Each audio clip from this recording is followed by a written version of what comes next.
Alegrem-se na esperança, sejam pacientes na tribulação e perseverem na oração. Na oração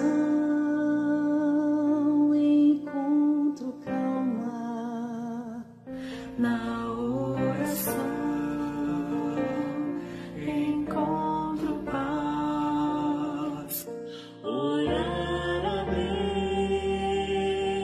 faz bem de alma, falar com Deus me satisfaz.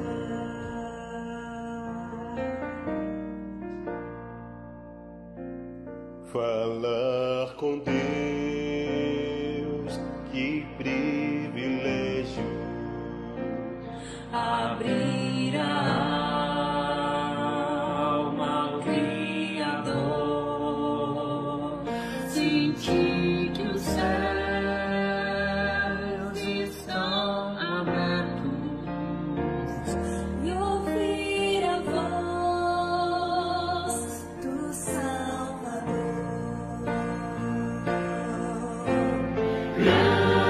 Grande é o nosso Deus e as obras que Ele faz. O seu amor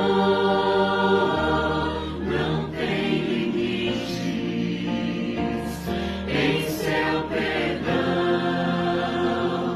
encontro paz.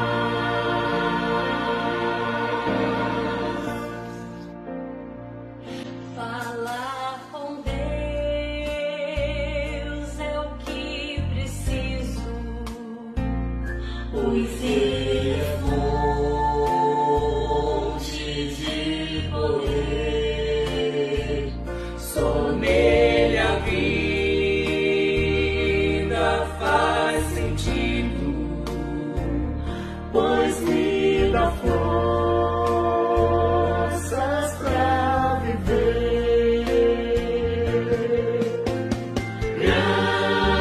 Grande é o nosso Deus e as obras que Ele faz. O seu amor não tem limites. Em seu perdão encontro paz. Grande é o nosso Deus e as obras que Ele faz. O seu amor não tem limites. Em seu perdão encontro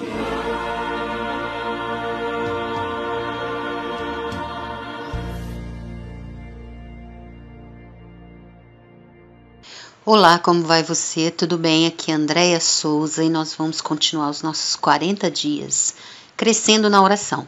Como tem sido importante esses dias de reflexão sobre temas tão importantes dentro da oração. Isso tem nos ajudado a crescer neste sentido. Por isso nós vamos dar continuidade às reflexões baseadas no livro Em Nome do Pai, de Larry Crabb. As experiências dele têm nos ajudado a poder pensar sobre nossa própria vida de oração. Prepare seu ambiente, deixe próximo de você seu caderno, seu bloco de notas, sua Bíblia. Separe um tempo para poder ouvir esse áudio, ouça novamente depois de algum tempo e faça também o seu diário espiritual ao final. E vamos à leitura do capítulo do tópico 3. Oração era coisa chata, não é mais. Oro desde muito jovem. Por que é diferente agora? Creio que você será capaz de entender melhor a oração Papa, o que a torna especial e por que estou tão entusiasmado com ela se entender um pouquinho da minha jornada de palavras vazias no diálogo com Deus. Quando criança, as reuniões de oração eram a parte mais tediosa de minha vida religiosa. O piquenique anual da escola dominical era mais atraente.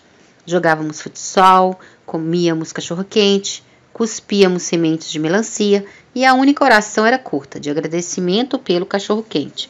Sermões eu podia suportar porque havia pelo menos uma pessoa de olhos abertos e falava pra gente que eu podia ver. E os 10 minutos de hino antes do sermão eram divertidos. Eu gostava de cantar a parte do tenor e fazer minha mãe, que mal conseguia acompanhar a melodia, desafinar. Mas as reuniões de oração eram maçantes e sem sentido. Eu simplesmente não conseguia ver a razão daquilo. Suspeito que isso se devia mais à minha imaturidade que às reuniões em si. Papai parecia gostar sinceramente delas. Nunca pude entender aquilo. Ficávamos todos de olhos fechados, falando com alguém que eu nunca tinha visto, chamado Deus, sobre quão maravilhoso ele era por ter mandado Jesus para a cruz e nos dado a Bíblia, e em seguida pedíamos a ele todo tipo de coisa que desejássemos. No que me dizia respeito, essas coisas acabavam acontecendo, ou não, orássemos ou não por elas. Às vezes ouvia alguém dizer: precisamos colocar esse pedido na corrente de oração. Num primeiro momento, fiquei em dúvida se essa era a versão protestante das contas do rosário. Porém, quando descobri que significava pedir que mais gente orasse, fiquei me perguntando por que 50 orações pela mesma coisa deveria influenciar Deus mais que 2 ou 3, ou mesmo uma. Quando de fato acontecia algo pelo qual havíamos orado, sorríamos todos uns para os outros e agradecíamos a Deus. Certa vez ouvi de passagem o senhor Las dizer: é claro que Sara está melhor de saúde, nós oramos por ela. Quando Sara piorou alguns meses depois, oramos todos novamente. Ela não melhorou na segunda rodada. Não me lembro de ninguém se perguntando em voz alta o que dera errado. Orações não respondidas nunca recebiam muita atenção. Quando pensava sobre isso, ficava confuso. Por isso evitava pensar muito. Tudo o que eu sabia era pedir coisas que Deus talvez fosse me dar e agradecer a Ele quando as concedia. Cresci vagamente comprometido com orações só para o caso. Você conhece o tipo? Orar por alguma coisa só para o caso em que faz diferença? Não sei como Deus suportou minha imaturidade. Talvez Ele gostasse de eu estar pelo menos falando com Ele. Eu lançava uma oração só para o caso na manhã de uma prova importante. Lancei outra quando coloquei no correio 12 formulários candidatando-me para a faculdade e outra ainda quando o papai foi submetido a uma cirurgia. Eu reservava as orações do tipo dizer a Deus quanto Ele é maravilhoso para as ocasiões em que alguma coisa boa acontecia, como quando o papai voltou para casa melhor. Eu conseguia, nessas ocasiões, juntar algumas sinceridade. Cirurgia plástica em vez de transplante. Esse padrão continuou na idade adulta com 2 modificações. Primeira, dizer a Deus o quanto Ele é maravilhoso tornou-se parte do que minha igreja chamava de adoração. Esse tipo de oração desviava-se do método de orar por coisas e partia para uma expressão de meu desejo de apreciar o caráter maravilhoso de Deus. E expressei esse desejo com maior frequência por meio da música. Devo ter cantado Como a corça anseia, Abre os meus olhos, Senhor, mais de 1000 vezes. Continuo a cantar esses cânticos, gosto deles, e acho que Deus gosta quando eu os canto. Articular, porém, meus anseios por meio desse tipo de música tornou-se para mim uma extensão da adoração. Na maior parte de minha vida adulta, a noção de que adoração é essencialmente sacrifício nunca se firmou. Nem ao menos estou certo de tê-la ouvido. Acompanhei a cultura de minha igreja, achando que adorar era se sentir emocionado com Deus, especialmente quando se comportava de maneira adequada, ou seja, quando Ele fazia o que pedíamos. Quando nos sentíamos melhor, compartilhávamos nossa gratidão com canções e orações faladas. A oração girava sempre ao redor de nós. Até mesmo nossa adoração parecia narcisista. Não creio que fosse assim para papai, mas para mim era. E desconfio que também para os outros. A segunda modificação foi, na verdade, uma espécie de cirurgia plástica. Quando era menino, minhas orações só para o caso eram mera rotina, uma impassível recitação da liturgia diária de pedidos. A não ser, é claro, que houvesse algo importante em jogo, como o papai ser submetido a uma cirurgia. Nessas ocasiões, eu me tornava zeloso. Quando olho para trás, concluo que meu fervor ocasional era uma mistura de pânico e exigência. Eu estava apavorado a respeito de alguma coisa e achava de fato que Deus podia ajudar. Com o passar do tempo, porém, minhas orações fervorosas tornaram-se um pouco mais humildes e creio também mais confiantes. Eu sabia que exigir estava fora de questão quando falava com Deus e estava mais convencido de que Deus tinha um propósito bom em tudo o que acontece, embora soubesse que talvez teria de esperar chegar ao céu para entender o que há de bom em artrite e câncer.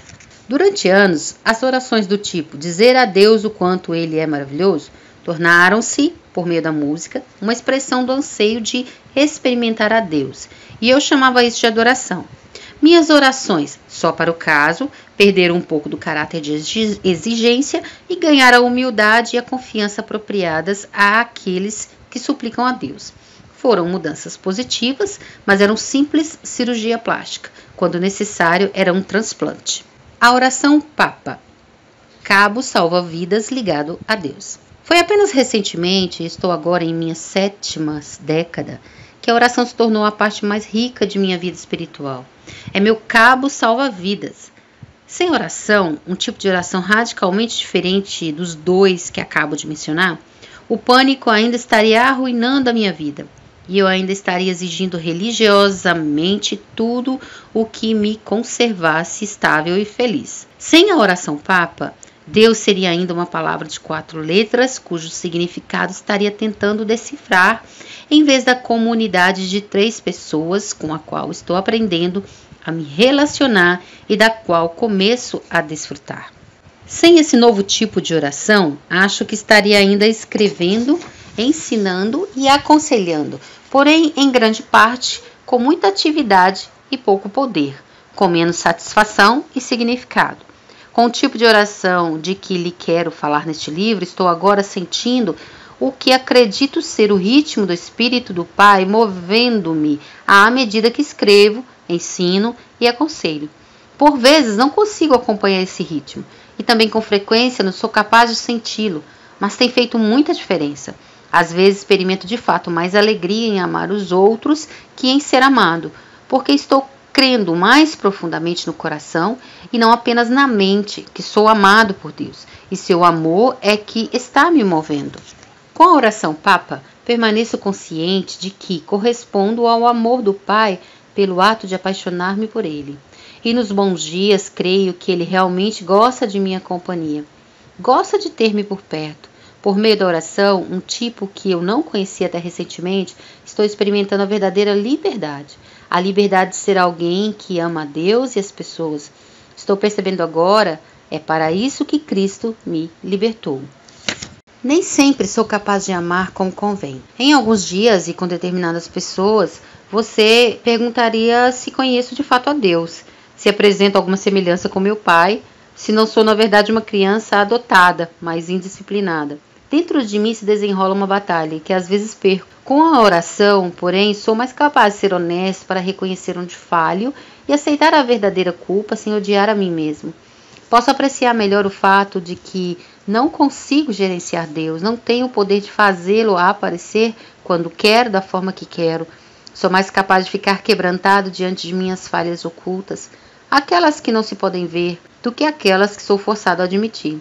E sou mais capaz de encarar tudo o que desejo nesta vida como um punhado de coisas secundárias, quando comparadas ao essencial, que é conhecer Deus e tornar-me um pequeno Cristo.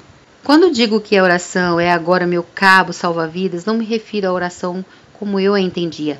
Antes eu achava que oração era tentar convencer Deus a me dar alguma coisa e em seguida agradecer a Ele nas raras ocasiões em que era bem-sucedido.